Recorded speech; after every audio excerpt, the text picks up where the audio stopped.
მას შემდეგ, რაც ქალაქის ცენტრალურ პარკში მოზარდებმა ქვეწარმავალი შენიშნეს და ფოტო სოციალურ ქსელში გაავრცელეს, ადგილობრივები შესაბამისი სამსახურებისგან დროულ რეაგირებას ითხოვდნენ. ისინი შიშობდნენ, რომ შხამიანი გველი იყო. დასუფთავების სამსახურის მიერ პარკის მთელ პერიმეტრზე შესაბამისი სამუშაოები ჩატარდა და როგორც ვიცემერი ირწმუნება, ირინეს პარკში ამ მხრივ არანაირი საშიშროება არ არსებობს. Info ემირეთის ინფორმაციით, ფოტოზე არსებული ქვეწარმავალი, როგორც ჰერპეტოლოგები ამბობენ, მელანისტი ანკარაა, რომელიც შხამიანი არ არის. და აღნიშნული ფაქტის დადება სოციალურ ქსელში მაშინათვე ჩვენს მიერ იქნა გატარებული ღონისძიებები, საღამო იყო და ღამის საათებში, რა თქმა უნდა, არ ჩაგვიტარებია არავითარი სადეზინფექციო სამუშაოები. მეორე დღის დილითვე, როგორც კი მოგვცა საშუალება ამიტმაც და შესაბამისმა სამსახურებმა, ჩვენ ყველანი ირინეს პარკში მოხდა მთლიანად გათიბვაც, ასევე ჩატარდა სადეზინფექციო სამუშაოები. რამდენადაც ჩვენთვის ფოტოსურათიდან აღქმით იყო მიგნებული, რომ ეს შეიძლება მომხდარიყო ქვესადგურის ადგილზე, თხოვეთ ბატონ გოდერძის გძელიძეს, გამოძახებული ყავდა ენერგოპროს თანამშრომლები, დავაღეთ ყველა კარები, იქ არის საკმაოდ მაღალი ძაბვის ძაბვა და შესაბამისად რა საშუალებაც მოგვცა მაღალობა ძაბვამ ენერგეტიკოსების თანდასწრებით, შესაბამისად თვითონ შენობასაც ჩაუტარდა სადეზინფექცია. შემდგომ ამისა, რომ იქ გაითიბა ბალახი წამოსულია უხვიწვიმებიდან გამომდინარე, უკვე მე რამდენად მოგვიწია ბალახის გათიბვა, მაგრამ არ არის პრობლემა, კარგია, რომ სიმწვანე გვაქვს ქალაქში შენარჩუნებული და ყველაფერი ჩატარებულია მთელი პარკის ტერიტორიაზე. არაფერს საშიშროებას არ წარმოადგენს, უბრალოდ ეჭვი არის მაინც, რომ ამ პერიოდისათვის ასეთ კლიმატურ პირობებში კაცრი გაზაფხული გვაქვს და ასეთ პირობებში ჯერჯერობით ქვეწარმავალები ისევე ძინავთ და საიდან როგორ რაფრა გაჩნდა ვერ გეტყვით ვერაფერს. ყველა თანამშრომელი მობილიზებული იყო და მთლიანად ტერიტორია დათვალიერებულიც იქნა. და ანალოგიური არაფერი იქ არ შეგვინიშნავს. ყველანაირად შეგვიძლია განვაცხადოთ, რომ ირინეს პარკი არის უსაფრთხო, როგორც დასვენებით, ისევე ატრაქციონებით ჩართულია და ატრაქციონებზე ბავშვების გასეირნებითაც და ყველანაირად შეგვიძლია ვისარგებლოთ. პარალელურად მინდა ვისარგებლო, რომ ირინეს პარკში მიმდინარეობს დამატებითი სარეაბილიტაციო სამუშაოები, რაზედაც მოსახლეობას ბოდიში მოუხდით, მაგრამ დასრულდება გარკვეულ პერიოდში და გვექნება, ასე რომ ვთქვათ, მთლიანად რეაბილიტირებული ირინეს პარკი. ღონისძიება ეძღვნება ზესტაფონის ტერიტორიაზე არსებულ ისტორიულ-კულტურულ და მატერიალური კულტურის ძეგლებს.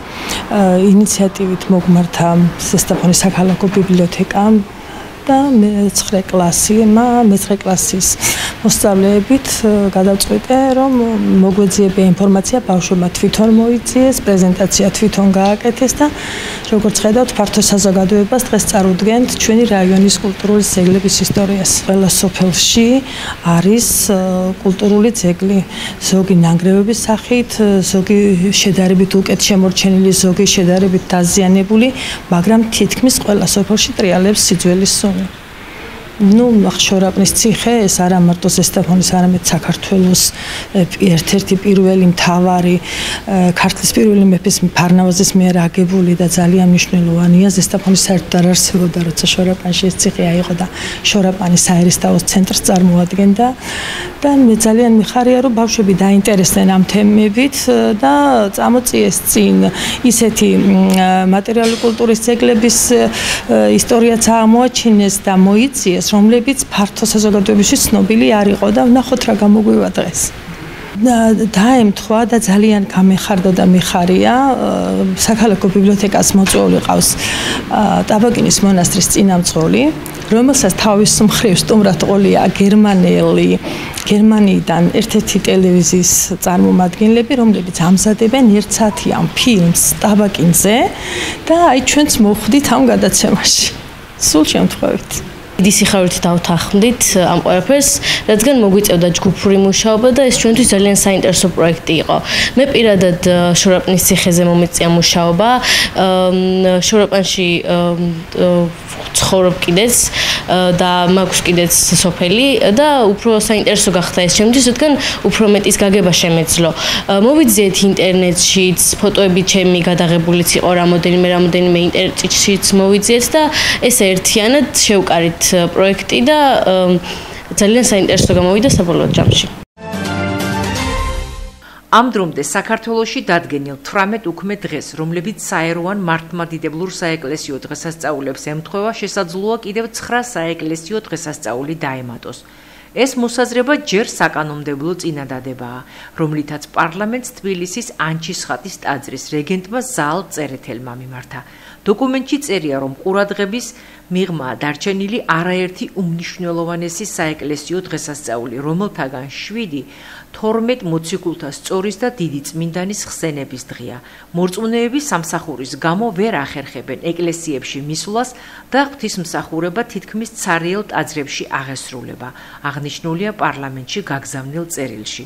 უფრო კონკრეტულად ეს თარიღებია: 21 სექტემბერი ღვთისმშობლის შობის დღე, 27 სექტემბერი ჯვართამაღლება, 4 დეკემბერი ღვთისმშობლის ტაძრად მიყვანა, 15 თებერვალი მირქმა, 7 აპრილი ხარება, ამაღლება აღდგომიდან მეორმოცე დღე, 19 აგვისტო ფერისცვალება, 27 იანვარი ნინოობა და 19 დეკემბერი ნიკოლოზობა.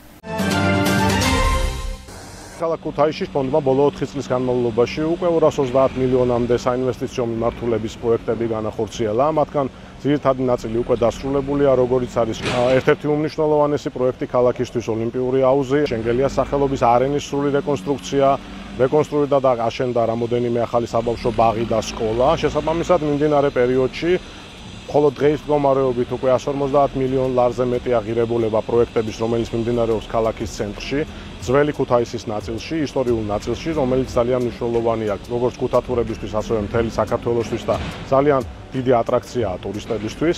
ამაში მოიაზრება ქალაქის ცენტრალური პარკი, რომელიც მე-19 საუკუნის დასაწყისში გაშენდა და წარმოადგენდა არა მხოლოდ რეკრეაციულ ზონას, არამედ საზოგადო მოღვაწეების შეკრების ადგილს. შესაბამისად, აღნიშნული პროექტის კომპლექსურობიდან გამომდინარე, უამრავი სპეციალისტი, სხვადასხვა ინსტიტუტი იყო ჩართული. პროექტის განვითარება მიმდინარეობდა როგორც შინაარსობრივად, ასევე ახალი დამატებითი ატრაქციების შეტანით აღნიშნულ პარკში. დღეის მდგომარეობით სამშენებლო სამუშაოების აქტიური ფაზაა. რა თქმა უნდა, იყო გამოწვევები, როგორც იყო თუნდაც კლიმატური პირობები და სტიქიური მოვლენები, რომელიც მიმდინარე წელს სამწუხაროდ მოხდა ქვეყანაში, რამაც მცირე შეფერხება მისცა პარკის მშენებლობას, თუმცა ეტაპობრივი გახსნა უკვე ცენტრალური პარკის დაწყებულია. მაგალითისთვის ჩვენ ახლა ვდგევართ სრულიად ახალ შექმნილ ბულვარში, ეს არის ვალდების ხეივანი, რომელიც დაემატა პარკის ქვედა ნაწილს. ასევე არის დამატებითი სამუშაოები, რადგან ბილიკები და ტროტუარები, რომელიც არის პარკს გარეთ, შინაარსობრივად, აზრობრივად და ვიზუალურად, არქიტექტურულად, რომ ყოფილიყო პარკთან დახვედრაში, დაემატა სამუშაოები. ასევე აღსანიშნავია, რომ თვითონ მუნიციპალიტეტის მერის ჩართულობით და მათი ერთ-ერთი კარგი მნიშვნელოვანი იდეის გათვალისწინებით მოხდება ერთი ახალი მონუმენტის გამოჩენილი ქართველი მოღვაწის ნიკო ნიკოლაძის მონუმენტის პარკში შემოტანა და დადგმა, რაც დამატებით კიდევ ერთი ატრაქცია იქნება ამ ღირსშესანიშნავი ისტორიული ძეგლისთვის. ცენტრალური ბულვარის რეაბილიტაციის პროექტი ეტაპობრივი დასრულება უკვე დაწყებულია, შესაბამისად სამშენებლო მოედანზე მობილიზებულია მუშახელი, მობილიზებულია კომპანია, ყველა ჩართული მხარე ადგილზეა და ჩვენ ვფიქრობთ, რომ ზაფხულის ცხელ დღეებში უკვე ქუთათურებს საშუალება ექნება დატკბენ ამ ლამაზი, განახლებული და ძალიან მნიშვნელოვანი ცენტრალური ბულვარი. რაც შეეხება კურორტებისა და ქალაქების პროგრამის მიმდინარეობას, ქუთაისის ისტორიული 4 ქუჩა რეაბილიტაცია, რეკონსტრუქცია როგორც შენობების, ასევე თვითონ ქუჩების მიმდინარე პროცესშია. 16-მდე შენობას უტარდება რეკონსტრუქცია, რეაბილიტაცია. აღნიშნულ ქუჩებზე რაც ძალიან მნიშვნელოვანი იყო მოწესრიგდა საკანალიზაციო სისტემები და წყალგაყვანილობა, შესაბამისად მნიშვნელოვანი იყო კომუნიკაციების მიწისქვეშ ჩატანა, რათა ვიზუალური მხარე ამ ძალიან ლამაზი ქალაქის კიდევ უფრო წარმოჩინდეს და ხელშესახები გახდეს როგორც ადგილობრივი მაცხოვრებლისთვის, ასევე ჩამოსული ტურისტისთვის. ამ ეტაპისთვის ქუთაისის პარკის რეაბილიტაციის სამუშაოები მიმდინარე პროცესშია და ძირითადი ნაწილი უკვე დასკვნით ეტაპზე არის. მიმდინარეობს დენდროლოგიური სამუშაოები, რაც მოიცავს გამწვანებას, ახალი ხემცენარეების დარგვას და ხებუჩქების. ძირითადი საკომუნიკაციო სამუშაოები უკვე დასრულებულია, გულისხმობს სანიაღვრე, ირიგაციის სისტემა და ასე შემდეგ. მედიათეკის შენობა ამ ეტაპისთვის სამშენებლო სამუშაოები დასრულებულია, მიმდინარეობს მოსაპირკეთებელი სამუშაოები, რომელიც ასევე დასკვნით ფაზაშია. პროექტის ფარგლებში დაირღვევა 109 ერთეული ხე და 15500-ზე მეტი ხე-ბუჩქი. ამ ეტაპისთვის დასრულებულია ვარდების ხეივანი, ასევე უკვე გაშვებულია და ფუნქციონირებს ერთი შადრევანი, რომლის მოპირკეთება სრულიად ხელით ნათალი ქვებით არის შესრულებული. ვინც მოიფიქრა ამ პარკის გაკეთება, ასე კეთილმოწყობილი რო ყოფილიყო, მან იცოცხლა დიდხანს, ეს ერთი. მეორე პარკზე ვერ გადავიდეთ ნაგებს, ხურო ძალიან დაბრკოლება გამიცადეთ, მაგრამ ახლა გახარებული ვართ, რომ აი პარკი გვექნება ქუთაისს. რაც კეთება ძალიან ლამაზად, კაი არქიტექტურა, კაი ჩანაფიქრია და ისტორიულია ეს ბაღი და აღდგება. ძველი სახით, ალბათ. ხო და მე ჩვენ ბაღის კიდელები დავჯდებით სადმე და ვიბიჟავით. ბაბუაჩემი, ბაბუაჩემი ამ სახლში დაიბადა 1932-ში. შემოუშვეს მსახიობთა ეზოქიოდა, იპოლიტე ხვიჩიანი, ეზო გაბრიაძე, მამაჩემი, ბაბუაჩემი, თავარაჯო, მსახიობთა ეზო იყო, ისტორიული ეზო. აი დესკრიბი ცილორგი ისკარიანი. ფაჯრებიდან უყურე ბაღს და ვაკონტროლებ ფაჯრიდან. აბა, ესე კი არა. ძალიან კარგი არის, ძალიან კაი რაღაცა კეთდება. ეს ბაღია იყო ქალაქისთვის შესანიშნავი ადგილი ტურისტებისთვის კი არა, ადგილობრივი მოსახლეობის, რა ვიცი, გასართობი.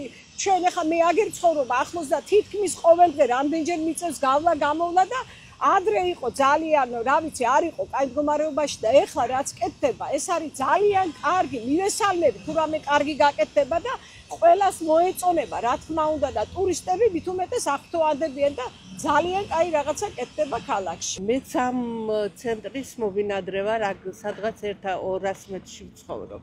თითქმის ყოველდღე მიწევს აქ გავლა, გადავლა, იქეთ ბაზარია და წარმოიდგინეთ ყოველდღე უნდა გავიარო. აი უსაზღვროდ გახარებული ვარ და ველოდები ყოველ წუთს.